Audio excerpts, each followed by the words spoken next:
everyone. I'm Kiana Conley Akinro, the Senior Executive Director for the Los Angeles chapter, and you're here with me today for our Conversations series, Grammys Bridges the Gaps. Thanks for joining us. So our LA chapter P&E wing, our professional development committee, and our S&C wing committee have all been working all year long to make sure that we bring the hot topics that you've been discussing in your own spaces into this conversation. So we've crafted a number of discussion topics that we hope will be inspiring and offer a deeper dive into current issues buzzing within your craft or genre communities. Today's participants and those audience voices that are in the room today are all representing you, our Los Angeles chapter, membership, community, and peers.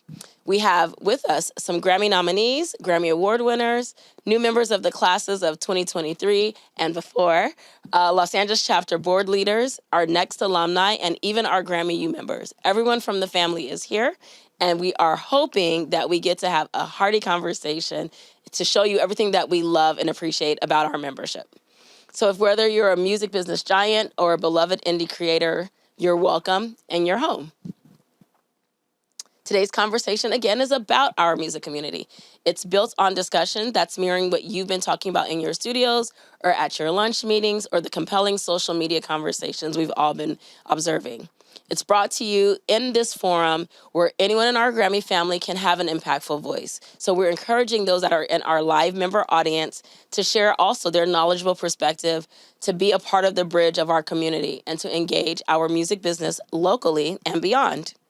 We hope you will find these conversations, again, engaging, informative, and reflective of you for our friends that are at home and for those communities of music creators and professionals worldwide. Before I introduce our moderator and our panelists for today, I'd like to thank our amazing partners, 1500 or Nothing, and particularly the team here at 1500 Sound Academy and Volume Studios. This is the home of 1500 or Nothing, and they've been so gracious in allowing us to host our event in their wonderful facility. So a special shout out to the wings of our producers and engineers, songwriters and composers, and our Department of Diversity, Equity, and Inclusion for particularly the work they've been doing with Academy Proud and the Black Music Collective for their branding and support of today's events. We'll kick off the discussion for today that is called Sustain and Maintain, Building Your Brand, Owning Your Audience. The moderator for today's panel is Laura Rodriguez. She is the Director of Social Media Marketing at the Recording Academy, home of the Grammys, and has been, and has been with the organization since 2013. As part of the early social media team, Rodriguez was integral in the development of the voice and strategy of all things Recording Academy online. Kate Cordova is a panelist who is the Senior Director of Social Media Marketing and Communications at ASCAP. She's a versatile music industry professional with over 15 years of experience, including roles at Interscope, Fearless Records, Guitar Center, and Universal Music Publishing. A passionate music lover and industry insider, Kate is also a popular TikTok creator where she explores the LA live music scene and shares industry tips, amassing 21,000 followers and partnering with brands like Golden Voice and Verizon.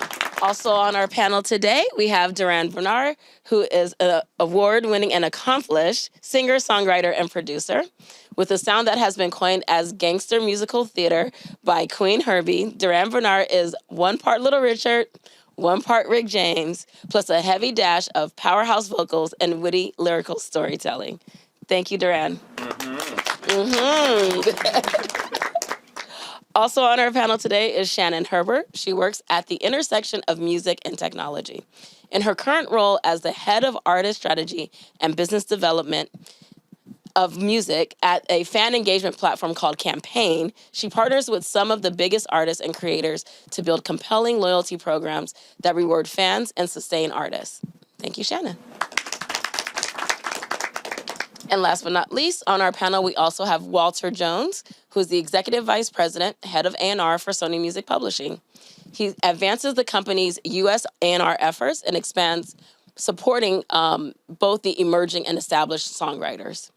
Previously co-head of A&R at Universal Music Publishing Group, VP of Urban A&R at Sony ATV, which is now Sony Music Publishing, he has signed and developed songwriters such as Her, Little Baby, Quay Global, Chi Chi, Little Yachty, City Girls, Alessia Cara, G-Eazy, A$AP Rocky, Pusha T, and many more. And now I will hand it off to our amazing moderator, Miss Laura Rodriguez. Hi, everyone. Thank you for watching this conversation. And thank you, panelists, for being here. You all are in treat for a great conversation. This question is for everyone. I love to start off first with industry trends, right? With the industry currently focused on the idea of superfans and the proliferation of fan engagement platforms, right? We can think of, social media and so on. How do you think artists can use these tools to benefit, and how can they find the platform that best suits their needs? Well, I guess since I work at a fan engagement platform, I can probably start with this one. So I think part of it is the idea that these days it's so much harder to be heard outside of the din. And so whether you're a major label artist or you're a independent artist, there's so much more ability to access DSPs and get your music out there. And so people are having a really hard time sort of figuring out, okay, well, I have these fans, but what do I do with them? How does my, millions of followers on Spotify translate to ticket sales or merch? Along with, those of us on the panel who are at major labels, and then those folks who might be independent artists know that it's also really tough to get money from things like, your streaming numbers or your social media, without having to really go into full creator mode. And so one of the things that we really want to do is bring us, I think, back to the idea of paying for the music and the art that the musician is creating, right? Because that's the history of this is what they've spent years honing their craft and really building up that fan base. And that's what we want to pay for, instead of, now I have to build all of this social media creation aspect of things and then monetize it via ads. So with fan engagement platforms, of which I work at one, but there are many out there now, Universal, Lucian Grange just talked about, they're building one, right? We know Warner Records is building one as well. Sony has also started to talk about building one. So it's definitely out there. But currently there are lots of independent platforms that are helping a lot of artists to sort of create this idea of direct to consumer, which is not new. Everything old is new again. But now it's that idea of, I want to talk to my fans. I want to collaborate with my fans. Things like, I think in the dance electronic space, remixes are really important. So you can start to do things like, okay, if I'm willing to put some stems out there and have some of my fans create remixes, and then I can interact with them, I can turn it into a contest, I can have that remix, which we would have needed anyway, turn into a way that I can collaborate with fans and then get them to engage with me. And then they can build their own community, which then becomes self-sustaining. So you can start to partner with things like Discord and allow your fans to sort of build that community, which they need to then, have that passion about this is my favorite artist. And it's not just because the music that they create is my favorite, it's because the community and my friends are in that community as well. So that's just one example. But I think D2C is massive these days because we're getting back to the heart of that connection between artist and fan.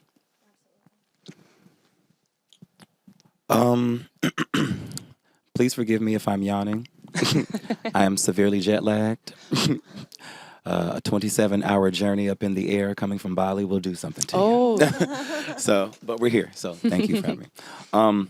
So when I first started on social media, I really broke through on YouTube.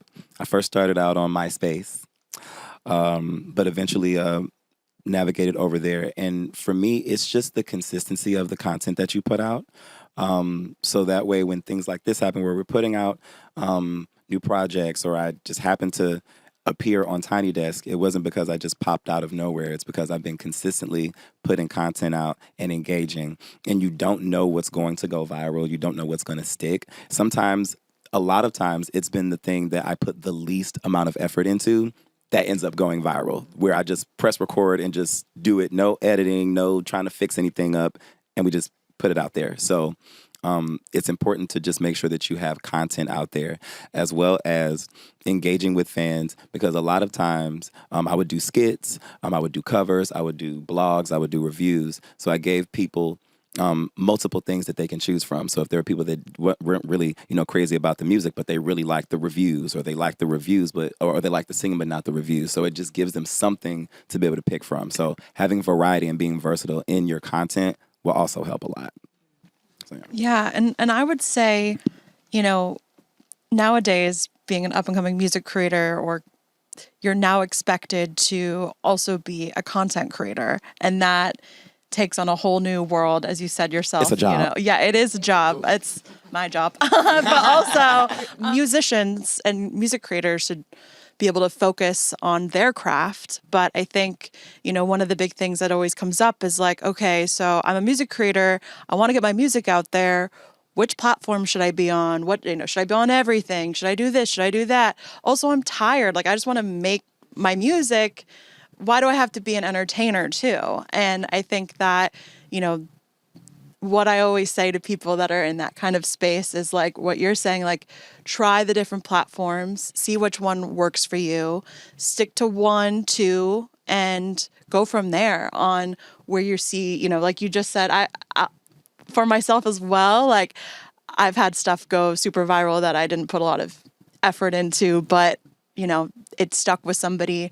Just think about the story, think about connecting. And then also, as you're scrolling on these platforms, see what resonates with you and why did you like this video? Like, what made you stop on your tracks to look at that post? And just kind of be a consumer when you're first starting out or trying to break on a platform, and then take the notes, look at your likes, look at your things that you saved in your collections, and then think about how you can easily create content that is authentic to you, that isn't a heavy lift. If you have 1 million people, like you said, something went super viral, like, was that a piece of content that you were willing to recreate? You got to think about that moment and how you can capitalize on that, and if it shows up for you authentically. Absolutely.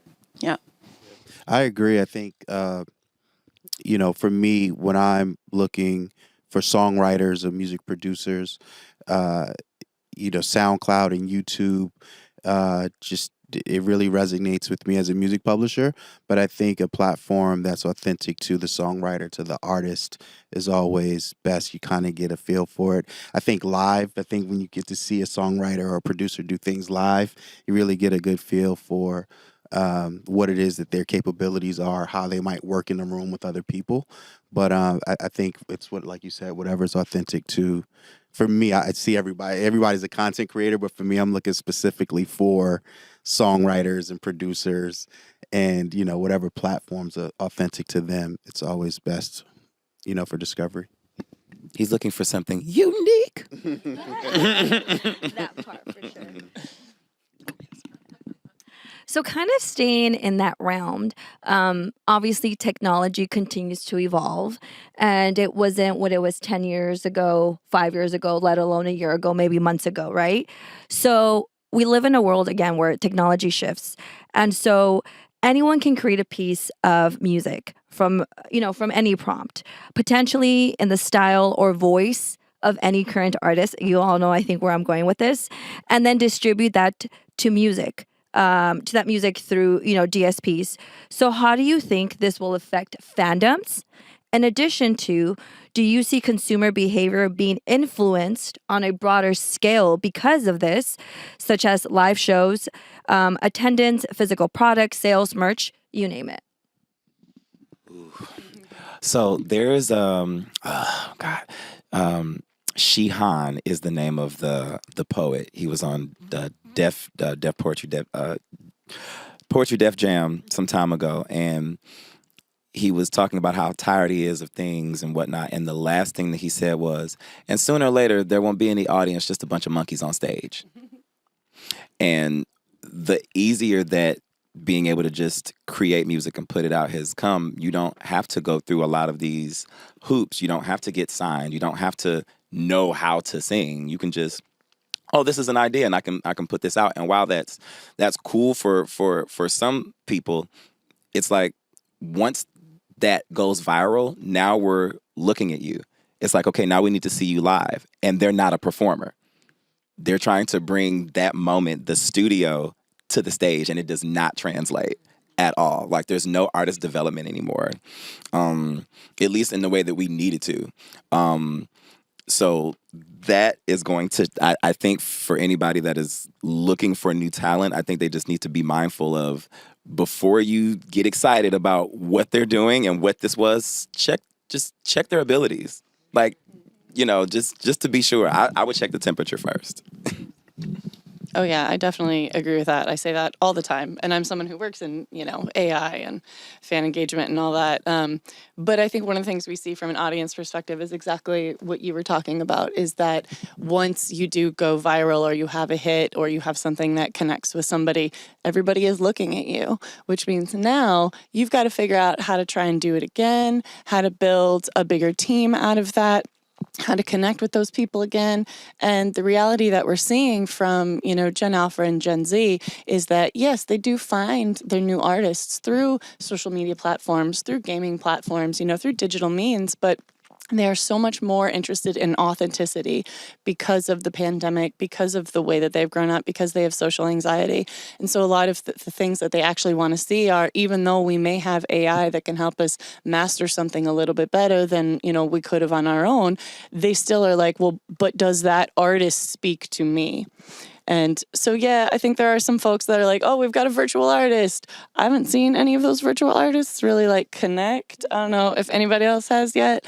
But so to that end, I think for the content creators and the real artists in the room, and to answer the second half of your question, I think that's going to make those live, intimate moments much more special. That's going to make physical product that much more special. People still want to be a part of a community, and that community is usually based on, do you agree with the same things I agree with? Do you like the same things I agree with or I like? Can we build that sort of shared experience together? And so I think AI makes it a lot easier to sort of get to a point where people are looking at you. But once you get to that point, you've still got to do the hard work to get to a place where you've got fans, and those fans buy tickets, and those fans buy merch, and you have a stable community that, again, to Duran's point, will then allow you to build a catalog that will sustain you for the next 20, 30 years. I worked in catalog at Universal for many years, and I think one of the things that we're seeing in this loss of artist development is this idea that it's not just about, do you have a viral hit now, but do you have a career that can be sustainable, that then when you're in your 40s and 50s, you can go on that nostalgia tour and make that money from the moms who want to be like, oh, I'm 15 again. or your old catalog goes super viral on new apps, like Yes. all the catalog songs going viral on TikTok right now. What was that? What was that song? And I take a view with God.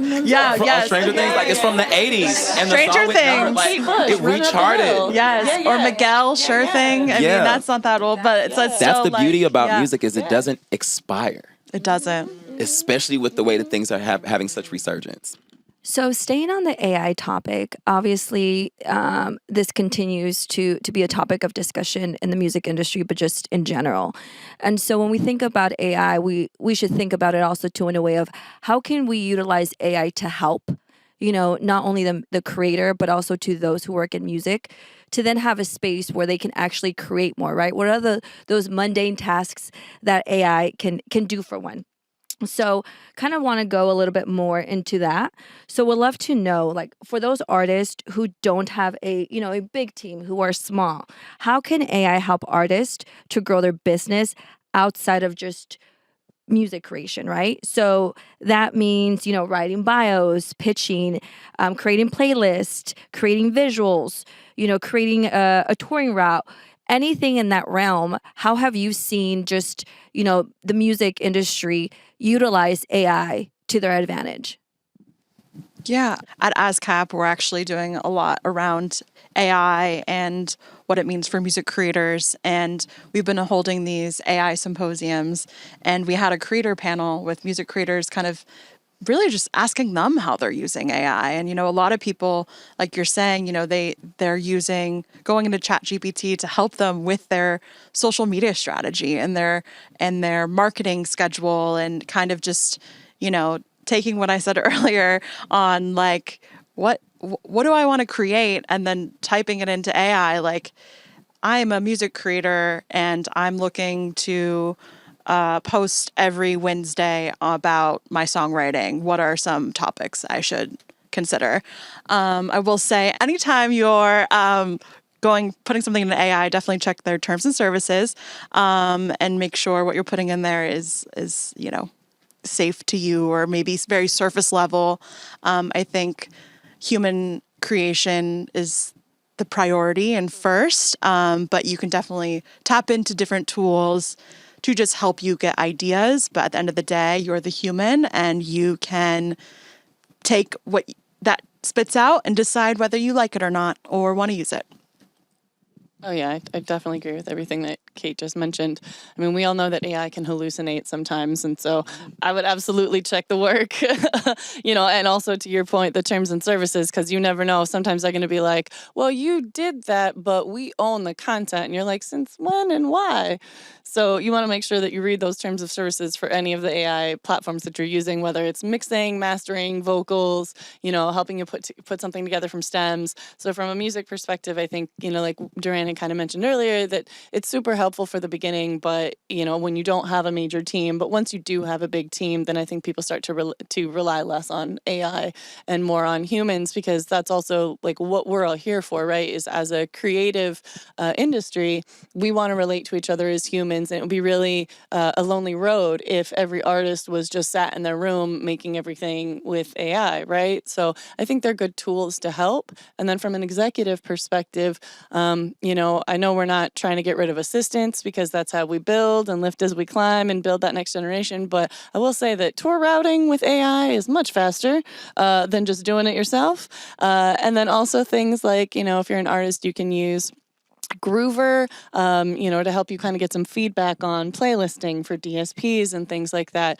I definitely, like what Kate was saying, use ChatGPT to help me if I need to put together like a PowerPoint presentation to help with that sort of like white page syndrome where I don't know, well, I don't know, what do I need to put together? And then you do it, and then you're like, okay, now I can go and I can edit, and now I feel better about what I'm doing. And then because I hate PowerPoint, there's an AI called Gamma where I just feed it what I created from ChatGPT, and it'll make a PowerPoint for me.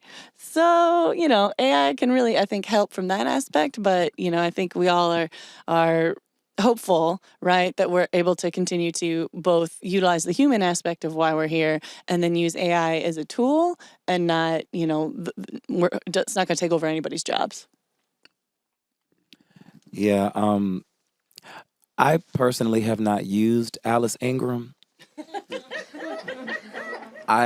I think it's cool that it can be used as a tool. I think when it becomes a crutch is when it becomes dangerous. When you can literally create a song and create this virtual artist that belongs to no one, and then someone can just pocket that money just because of something, and it's just taking the ability from other people that are actual humans to be able to do that. So I'm all here for the advancement of technology, even though technology scares me sometimes. I'm also very intrigued at the same time because of just the ways in which that it could evolve. So I think making sure that we don't get too lazy, because there is beauty in the work. There is beauty in creating and starting from scratch and figuring out where you want to go and how you want to do it. And also to not try to do everything by yourself. I think a lot of times we've gotten so in our heads and just, I need to do this alone, that there's beauty in numbers. And that's one thing that I've been preaching about since like 2020, when I decided to really pull other people in to work on music and be able to bounce ideas off of. I don't know if I'd be able to bounce the right kind of ideas in AI, because I have a specific kind of sense of humor. And I don't know if Alice has that same sense of humor. So, so yeah, I think as long as it's not being used as a crutch or as a placeholder, but again, as a tool and an addition to, ornamental, not fundamental.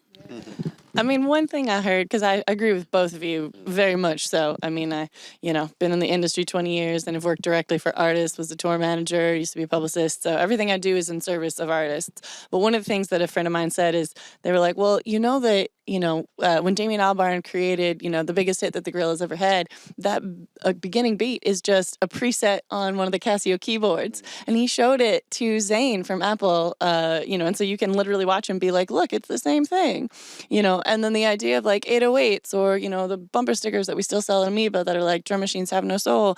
I agree with them, but I think that, hopefully the way that we can all kind of look at the, continuation of technology is exactly that, is that it is helpful and ornamental instead of fundamental. And yes, can be scary, but let's make sure that we understand it and we harness it, because otherwise we'll get lost in it. And so that's why I'm here, is to try and help everybody get ahead of it and utilize it instead of letting it run over us. Let's protect music creators and their rights and all of that as well. It's very important. No, I completely agree. As someone who's been working for the Academy for 11 years, it's really humbling. And there's something powerful about hearing that creator talk about when they create that music, right? It's why I work here and why we exist as a recording academy. So shifting gears a little bit in terms of just owning your audience. You all have just great experience with working in terms of building your audience, whether you're working directly with the brand or you're the artist or you're working with music creators. So this is a twofold question. Would love to get your perspective and your recommendation on how our audience can identify and understand their target audience, in addition to just building a relationship and lasting engagement with the community. We know building communities are just super imperative in this day and age in digital. And so we'd love to get your perspective and your experience, maybe if there's anything that kind of stands out that you've done that you can share with us. Ooh. So the main thing, collaborations. And the beauty of the position that I'm in is I can work with whoever I want. And it doesn't matter if you have 3 million followers, if you have 3,000. If you come to me and you're ready and it's something that inspires me and motivates me and makes me want to sing, that's half the battle.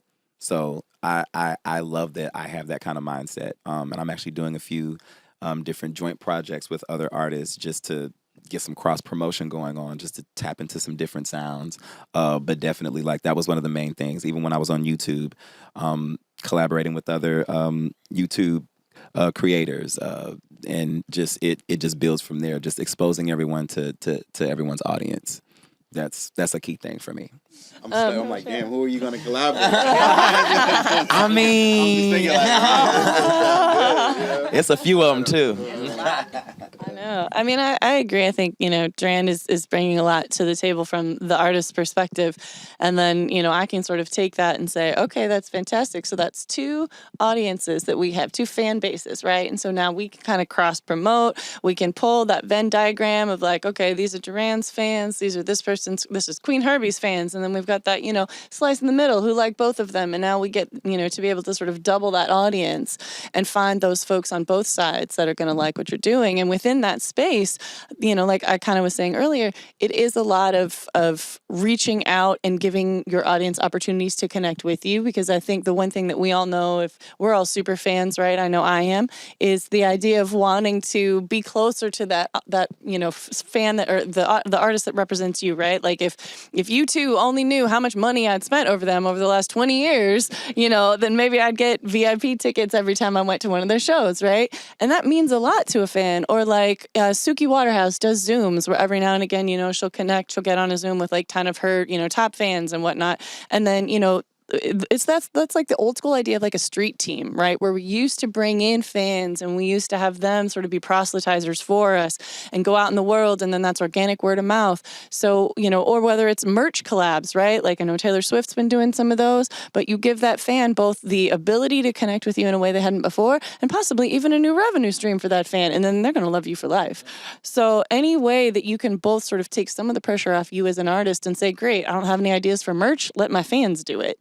There you go. You're saving time and money and you're connecting with your fans. So anything you can do to help, I think, collab both on a professional level and on a team level with your fans, I think is really the way to go. Find those super fans too. That main one that's always like, especially those that have your fan pages, like those are the ones that you want to get connected with. I mean, definitely do some background checks, but But you can have your team reach. Agreed. But yeah. But you could have your team reach out. I've actually had some super fan groups reach out to me just being like, hey, I want to work in the music industry and I run a Conan Gray account. Like, how do I like use this to get a job in music? I know that's a little side note, but yeah, Absolutely. just thinking about like, as a fan and also as like a music executive, I'm always thinking about the audience and how to connect with the audience and engage a fan. I'm a fan. I get excited. Like last week's some concerts I went to reposted me. I was like freaking out about that as a fan. But then also, Laura and I were talking before this session about like utilizing the tools on the different social media platforms to maximize your fans. We were talking about broadcast channels on Instagram and how, that's a tool that anybody can use. And you're getting, that tool is basically you're able to direct message your audience on Instagram for those who are subscribed to the channel. And you, as a fan, going into my DMs saying I got a broadcast channel from, Selena Gomez or somebody like that, like, I'm like, oh my gosh, I just got a DM from, this podcast or Selena Gomez or whoever it is. And then in addition to that, I forgot what I was going to say. I remember Billie Eilish, she, during the Hit Me Hard and Soft campaign, she and probably everyone in this room became her close friend on Instagram. At first I was like, oh my gosh, am I Billie Eilish's close friend on Instagram right now? And spoiler alert, I think everyone was able to do that. But that was like a nice audience fan, like finding those special moments to maximize on your super fans and finding your audience and, commenting, engaging, all that good stuff. But yeah, finding those special moments to really like get them excited and have that moment. We definitely know that, with social media, you get that serotonin, right? So it's like, how can you continue to come back? And these platforms definitely know that. So definitely worth maximizing the features in each platform. So I kind of want to wrap it up with just best practices. So for anyone watching who does have obviously a presence just in digital as a whole, but wants to continue to build that momentum and that audience, what are some steps they should be taking? And how have you been as an artist or just, with working with artists or brands, how have you been able to help those continue to elevate their brand presence?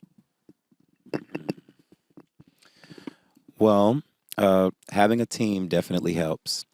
And sometimes that team looks like reaching to the side of you, your homie or your homeboy who can do photography really well, or they might be able to edit. And it's like, okay, let's put that together. People on my team are wearing multiple hats. We have the creative director, the makeup artist, and the stylist, and my chef all in one. She ain't gonna let me go hungry now. She's not gonna let, and she's from Alabama. So when you have that kind of team, that's what you call like your village, like your support system. Like when you can turn your support system into your team, oh baby, that's the sweet spot. That is the sweet spot. So just tapping in with people around you and seeing, like, because there's so many things that we're able to do that we haven't even tapped into. So I think doing that will help. That's what I've done. Yeah. I think consistency. For me, when I get to see a songwriter or producer, back to songwriters and producers, whether they're on social media or if they're just in the studio, there's always just something very consistent about them when they're reaching out to me, whether it's social media or through just a basic email. I may not get it the first time, the second or the third time. I'm like, okay, it's Sunday. What am I going to do today? Okay, let me check this out. And I'll listen. And it's only because they're consistent. I haven't heard anything. But now you have my attention, and let's just take it from here, whether there's an opportunity to do a deal or collab with somebody else. But I think the consistency with outreach, the consistency with collaboration, it really helps move the needle for you, even with your brand, but also who you are as a hard worker. Yeah, absolutely. I think building on both of those, consistency and utilizing your team, are both really strong. And then don't also forget about utilizing your fans as part of your team. So if that means that, like your Fred again, right? He has had some great examples of this. He was very consistent with his Discord. He built an amazing fan presence and fan community, and then was able to both elevate some of those folks to become moderators on his Discord, and then elevated some of those folks to become, his remixers, and then turned them into a street team so that they could help to sort of promote his shows across, all different countries. And then they became communities that were like, hey, we want to build, it's kind of the Taylor Swift aspect of things, where it's like, we're going to do pre-parties of our own that she doesn't know anything about, Fred doesn't know anything about, because we want to build that community, and we're going to bring people into it, and we want to bring them to the the live show, which is then the experience of it. So that's utilizing again your fans as your street team. So I think if you're able to use your consistency of that authenticity and building, and putting out your music, and then you're utilizing that team to sort of help you say, okay, here's maybe a platform you hadn't noticed before, or here's, your numbers are really trending on TikTok or on Instagram. So let's, be a little bit more consistent there and hit that, right? That you're looking around and using your village, and not just forgetting that, it's not just a one-way street with your fans. You want to make sure it's always a two-way street with your fans, because they're going to love that connectivity. And that's what they're relating to, is that community building.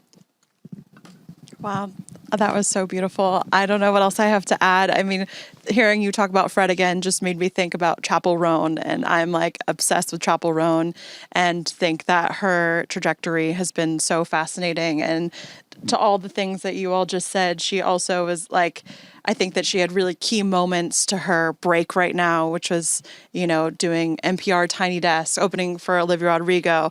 You see her at the 1 million monthly Spotify listenership, and then there's like a graph of her breaking at Coachella, hitting 5 million, 10 million. I checked last week, I think she's at 17 million monthly listeners or something crazy.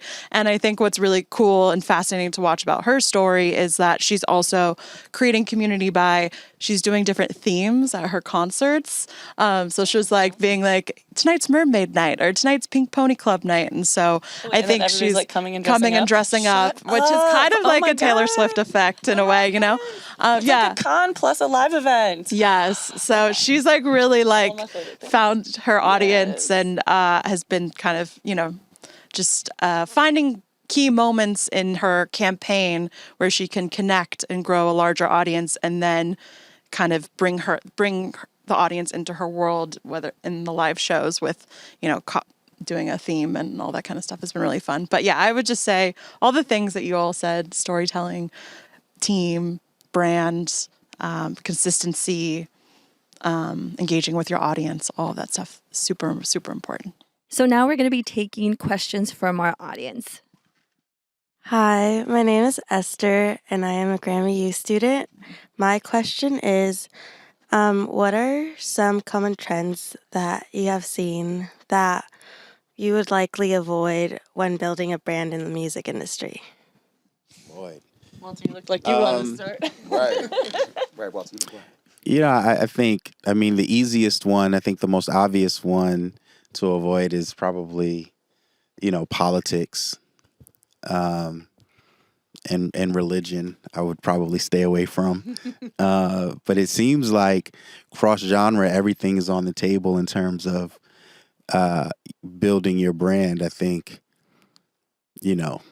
everything goes. And I think, there's something very authentic about that, where people just identify with something that is so raw and honest. So yeah, I think those are the only two things that I would probably stay away from if I were an artist coming up. I definitely stayed away from the crate challenge. Like, can we not harm ourselves, please? Because these old bones ain't gonna heal like they used to. So, I would say do what feels natural and authentic to you. Like I've been posed to do certain things or cover certain songs, and unless it really grabs me, unless it's absolutely necessary, I'm like, I don't need to do that. Let me wait until something actually pulls, and that again, the authenticity, because they're gonna know. Well, maybe not. Not when it concerns me. I could sing a song I don't like, and they would think that I wrote it. That's just how good I am. That's how good I am. But overall, just try to stick to what is like natural to you. Because if you start doing some silly stuff, then they're gonna be expecting you to do some silly stuff. Next thing you know, you got Jackass Part 3, 4, 5, whatever. The musical edition. So yeah. I mean, I totally agree with everything you just said. I think the trend to not chase is probably trends themselves. Because again, given what we were kind of talking about in terms of like authenticity and connecting, and kind of the idea of building a career and a longevity for yourself, you can't do that if you're chasing trends. You want to speak to what's real to you. You want to make the music that's authentic to you. You want to build a community that's authentic and will stick with you. And, as Duran said, do things that come natural to you. I mean, I agree whether that, means that you avoid politics or religion, or if you're a gospel singer, you obviously, are going to sing about religion, but that's because it's authentic to you, because you're speaking to your community, you're giving praise, and that's what you would do anyway. So, I think there are ways to kind of get around any particular topic that may, on a general sense, be a little tricky. But yeah, don't chase the trends, because otherwise, as much as I love Steve Lacy, you're going to end up in a Steve Lacy moment where you're trying to do call and response and they don't respond. And that's a bummer. So, so just, do you. Hello, I'm Jared Olua, and I'm building community in the sync licensing space. And I think it's a great question or time to ask about rebranding and when should somebody be focused on a certain type of genre and say, you know what, I'm feeling something else. When should I do something else and change trajectory in your music? So loud and so specific. Because I've been wanting to switch gears for some time now as far as genres, because I want to do my rock album. But there are other things that need to come first. So as Devette Singletary once said, feed the beast. Reel them in with what it is that they're gonna like, that's still authentic to you. And then I'll say pull a Pink move and be misunderstood. Because my thing is, it's also about taking a chance on yourself. Like, if she hadn't taken a chance on herself to do the kind of music she wanted to do, we would have never known that all of that was underneath that. And the project went diamond. It went diamond because she said, I'm going to be true to myself. That R&B was cute, but this is what it is. So, and as far as sync licensing, yeah, yes, that's good too. We need that because your stuff can get placed anywhere. So it's also too, it's about the kind of content as well. They are looking for things with a specific sound. Certain, because if you've ever just listened to a random song, it's like, oh, I can hear that on Insecure. I can hear that on such and such. So also when you're doing that, keeping in mind of where the placement can go. That'll be something else to consider. Hi, I'm Bridget Sarai. I'm an independent artist. I also have my merch store, which is It's All BS Apparel, where I pair fashion and music together. And my question is, as independent artists, we are screamed down our throat, consistency. Where's the border between consistency and I'm getting on people's nerves? Because that is a constant battle in my mind. I'm always worried about, even if it's reaching out to executives or reaching out to someone in the industry or reaching out to other artists for collaboration. When do we know to, okay, shut it down. You're verging on annoyance. Or do I keep doing, even with the fans on social media, when is it too much or is that not a thing? Oh, I think we all might have different opinions on this. You go first, Walter. I think, it's a fine line, and it's just, you kind of know, right? I think we all have to be like self-aware You know what I mean? I think on both sides too, in terms of like the artist, the outreach, and the executive that's behind the email or the DM on like, okay, like I need to check this out. You know what I mean? I think as a professional, I really love what I do, right? So I try to make sure that I get to everything. Some things may not be worth responding to, but I think as an artist, um, you kind of know like this person isn't checking for me, or maybe there's another way. Who's this person working with? Maybe I need to work with this person, and that will help with exposure. Uh, there's no rule. You just kind of it just feels like, yeah, he's not really checking for me right now. But I'm gonna go work with this writer. I'm gonna go work with this producer, or I'm gonna feature with this artist, and maybe they'll see me. Just kind of tweaking the outreach, just knowing when to pivot. Okay, let me try this now. Let me try that now. I'm here again. I mean, I went through it as an executive coming up. It's probably blowing Kiana up. You know what I mean? But I think, there's a way to gain exposure and then knowing when to kind of like move out the way and show back up or whatever it is. Yeah, and I think piggybacking off of that, this industry is hard. It's not for the faint of heart. It's brutal. You're going to get a lot of doors slammed on you before you get a yes. But I think from a social media perspective as well, and I've kind of had to, I've been a behind the scenes corporate girly running social, always having, everyone else in the pictures. And then I created my own TikTok account about a year ago. And I had to do that in a way that I was like, I need to not care what my aunt thinks or what this person I worked with at a job thought that I worked with 4 years ago or whatever it may be. You have to show up as your authentic self. And, piggybacking off what Walter said, you'll know if you're spamming or posting 10 times a day. And, there are a lot of great content creators out there that talk about social media management and content creation and give you tips and tricks. And there's people who are like, post 3 times a day, and ultimately, what you'd want to post and what feels authentic to you to create. But, you got to be a little, don't care what people think, to put yourself, with your music or with your content. I'm not posting 3 times a day. I'm just not. Like, post one, make it count. Now, I will say, what I've learned is the more you really put into your craft, like, folks will start to notice. Once you like really putting that work in and like I said, collaborating with other people, dipping into these other worlds and bringing what you have to the table there. And then also taking what you learned in that space and that will build like this is your digital resume. Everything that you do that you post, that is your digital resume. So whatever you're doing, make it count.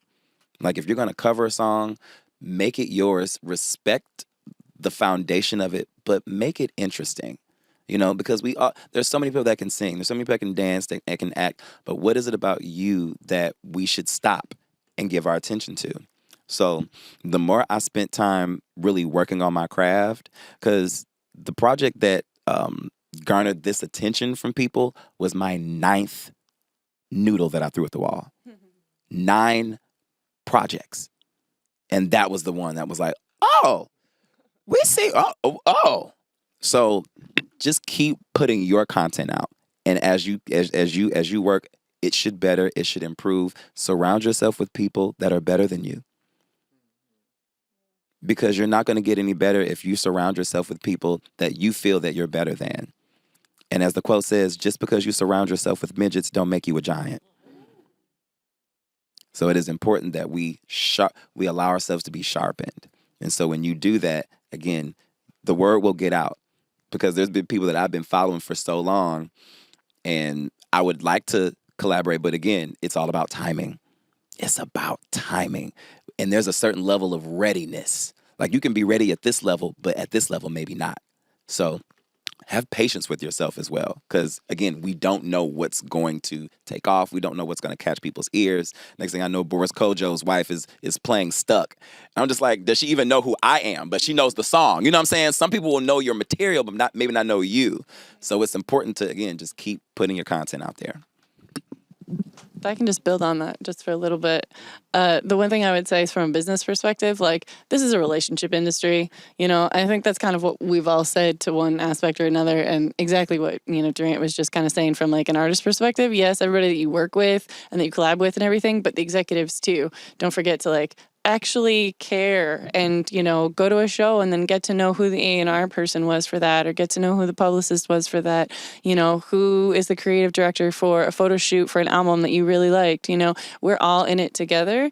And if you work with somebody and they're like, you know what, I really liked her stuff, I'm going to recommend her next time. Or, you know, hey, I need a publicist. Well, this person, you know, was really great and I really loved them. Maybe they'll rep me now because they like who I am, or they'll give me a discount because they like who I am. You know, I've never gotten a job or worked on a project or anything from a cold call. It's always been somebody I knew, somebody who recommended me, somebody who was like, oh yeah, I can vouch for her, she's really good. So that's the other thing I would say, is make sure that while you're building yourself, you're also building your community, because that's how we all get jobs. I just want to say this too real quick. There are a lot of people that have gotten far in their career aspect, not because of the talent, but some of it is because of just they're likable people. Mm-hmm. Like, be a likable person. Like, that is another thing. Having a good attitude, speaking to people when you come in, introducing yourself. I don't ever walk into a room assuming people know who I am, even with the look on their face, and I know they know. Hi, I'm Duran. You know, so that is another thing. Being a likable person, being positive, that will also have you in certain spaces that's like, oh no, because I like her attitude, because she spoke, because she asked me how I was doing. Mm-hmm. Like, I'm gonna keep an eye on that. So, yeah. Well, thank you, everyone. I think that was an amazing panel and a great place to end. What do you guys think about our panel of today? So thank you, everyone, for an amazing day. Hope you guys liked that conversation. Yes. Okay, great. So we just wanted to, again, thank everyone on our panel, starting with our moderator, Laura Rodriguez, and our panelists, Duran Bernard, Walter Jones, Shannon Herber, and Kate Cordova. We've been discussing, again, how to build our brand and to own our audience. And I love that we had so many perspectives on today's panel. We had executives that are working with songwriters and producers. We had people who are whizzes in music and technology. We've had social media managers and directors that work for both publishing companies as well as large music company brands like the Recording Academy, as well as we've had artists representing that perspective and that voice. And so it's been a really great chat today. I also, again, want to say thank you to our partners, Volume Studios, for allowing us to be in this space. And I want to say, again, a wonderful and happy Pride and a happy Black Music Month to everyone here. Hope you've enjoyed the day.